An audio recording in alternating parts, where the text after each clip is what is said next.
This box is exciting. In this box is something I've never done before, and it's something that I've wanted to do for a long time. So today, we're going to be making a silicone mold. We're going to be making a silicone mold of a pillar, which sounds less exciting now that I'm saying it out loud, but still really exciting, for me at least. I've done some molds in the past, but nothing with stuff like this, so I'm excited to pick up a new skill. Let's see how good my reading comprehension is. Fuck. Alright, we have the silicone, now we need something to cast. I've always loved the mines of Moria, and more specifically, the halls of Moria. This file was from Angelo's workshop on Thingiverse, then printed by a local business, Blacklight Ilk. It measures 11 inches high, 4 inches in either direction, and as you can see, it leaves quite the impression.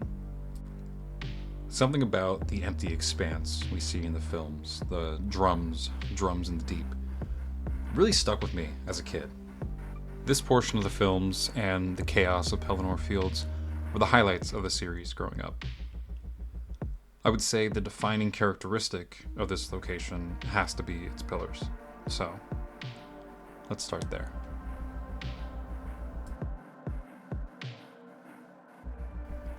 We have a goal, we have the tools. How about a plan? Due to the uniformity of the pillars, we'll have to design around that. In other words, since every pillar should be equidistant, that'll have a pretty significant effect on the kind of story our board can tell. In addition, since playability always comes first, we will need to keep these scenarios in mind when creating the layout.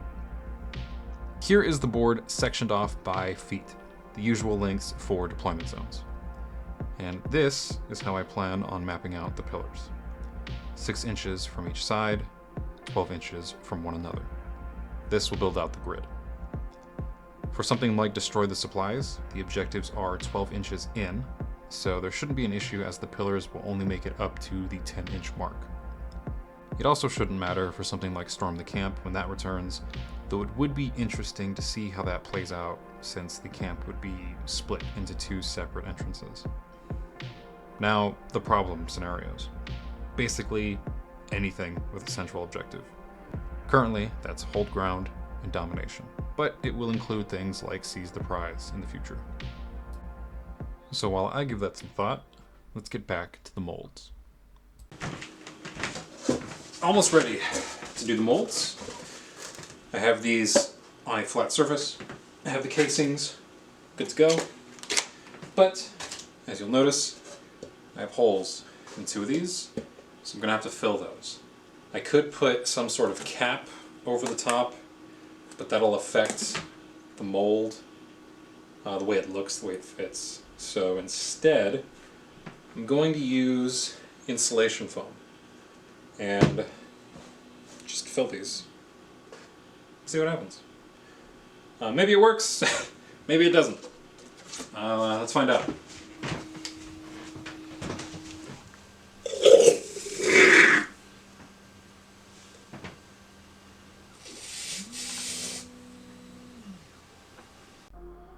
Expanding foam is something I use quite a bit in the hobby, either as a way to create a body to sculpt on, or to bulk out forms for terrain, but that second one is spoilers, so let's get back to Moria.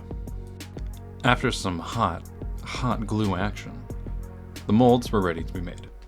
Though, will I succeed in this endeavor? Who knows? I do. You'll find out. If I didn't, it'd be pretty funny if the video just cut. Okay. First time doing this. The molds are ready. All we gotta do is mix the stuff, pour the stuff, wait for stuff.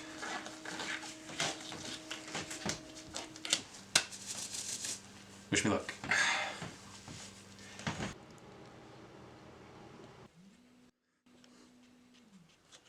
I really hope there aren't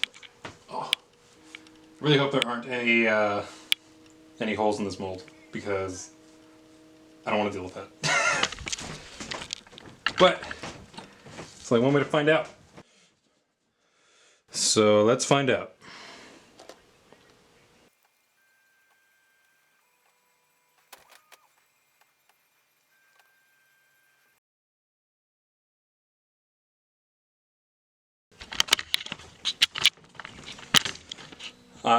Well, I'm gonna make some more and keep the mold going.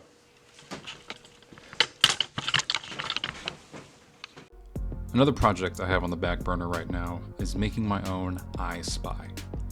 I always thought those books were really fun. That and Waldo, who, for my American viewers, has different names in different places. Looks like Wally is the most common, but for some reason he's Charlie in France. I learned this last Halloween when visiting Japan, and I needed a costume. Their punk scene is awesome, by the way. We have a leak. The hot glue gun is warming up. We're gonna fix it. We're gonna fix it.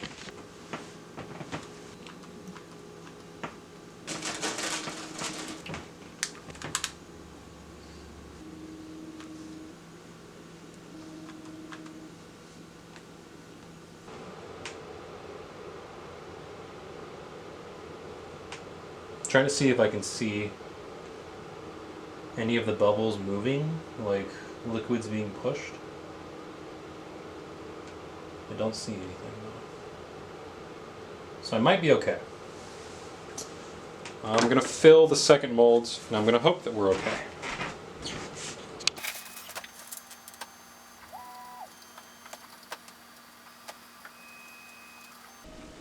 I might not have enough silicone.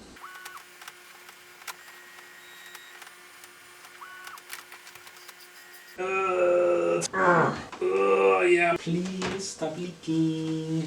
Please stop leaking. We'll see if they hold overnight. See you tomorrow.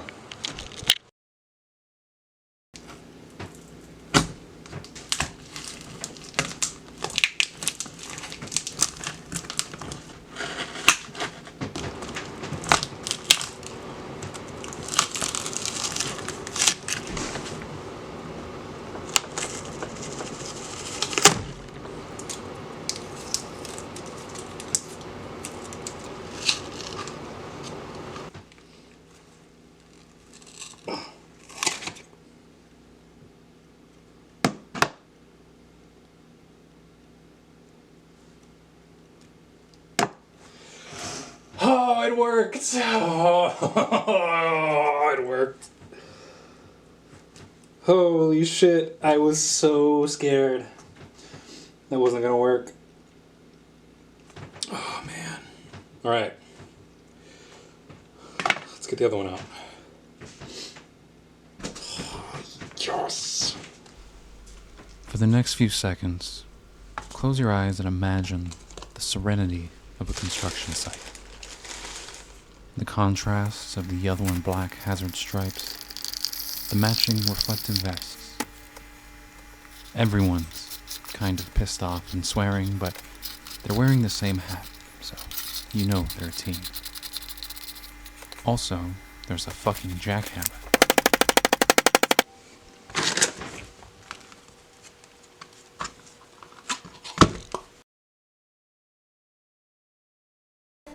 Here I use construction adhesive to join all the pieces together.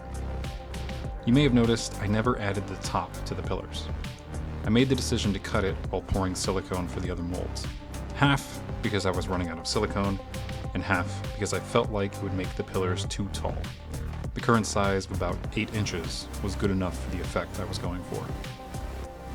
So, if you're ever feeling down on yourself, remember, 3 inches can make all the difference.